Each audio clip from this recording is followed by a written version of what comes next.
Sir जैसे कि आज के युवाओं के लिए जो अपनी पढ़ाई जो मैंने आपको पूछा है जो कंफ्यूज होते हैं तो कि हम ये वाला कोर्स करेंगे तो हमारा फ्यूचर होगा या बहुत बार ऐसा होता है कि कोर्स चूज करने के बाद में भी जब नंबर्स नहीं आते तो वो डीमोटिवेट हो जाते हैं या फिर अपने आप को अपनी फैमिली को कोसते हैं तो उनके लिए आपका क्या सजेशन रहेगा सर? देखिए, सबसे बड़ी जो समस्या होती है ना, क्या कहेंगे लोग, सबसे बड़ा रोग।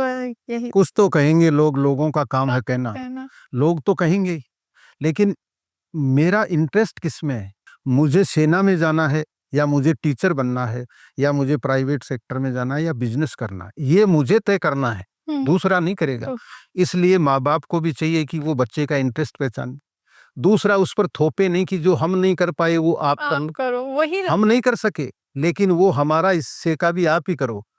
पीढ़ियों का जो पीढ़ियाँ नहीं कर पाई वो तुम कर लो। तुम पर ऐसा नहीं होता है। उसकी एक एफिशिएंसी होती है, उसकी एक कैपेबिलिटी होती है, उसकी एक लिमिट होती है। इसलिए मैं बच्चों को यही कहता हूँ, हर मोटिवेशन स्पीच में कहता हूँ कि आप डिप्रेशन में क्यों रहेंगे? डिप्रेशन किस चीज़ का है? डिप्रेशन से क्या मिलना है? मैं तो नहीं रहा। अगर मैं सुसाइड करता, 1000 बार करता। हाँ 128 डिग्रियों में कितने संकट आए, मैं खुद कमा करके अपनी फीस भरता हूँ।